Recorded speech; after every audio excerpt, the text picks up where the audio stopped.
তো নমস্কাৰ বন্ধুসকল, যিহেতু এক্সাম চেক্সাম হ'ল তাকে বোলো অসমীয়া গহনা কামকে কওঁ, কিন্তু দেখিলোঁ যে এঙাৰি নাই।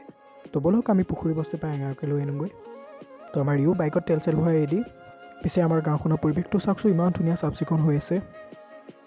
তো আমি আহি হাঁহিলা পাই গ'লোহি।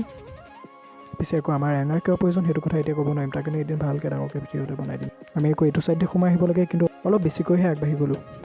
জেগাখিনিৰ নাম পুখুৰী বস্তি হ'ব পাৰে, কিন্তু ইয়াৰ আকৌ পৰিৱেশটো বৰ ধুনীয়া। তো বৰ্তমান আমি আহি এঙাৰ নিয়া মানুহ ঘৰ পাই গ'লোহি। পিছে এইপিনে বাইদেউহঁতে পূৰা একদম খাতিত মালটো বনাই আছে।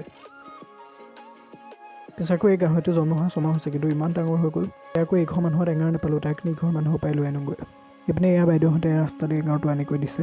বস্তা দুটা লওঁতে আমাৰ বহিবলৈ জেগাই নাইকিয়া হৈ গ'ল। যেনে তেনে আৰু 2টা বস্তা ভৰাই কৰি আনিলোঁ আৰু। পিছে আকৌ ঘুগুৰি ছাইডে আহিছোঁ, তো তাৰ কাৰণে ইয়াৰ পৰা গাহৰি অকণ নোলাকে জানো থাকিব পাৰি।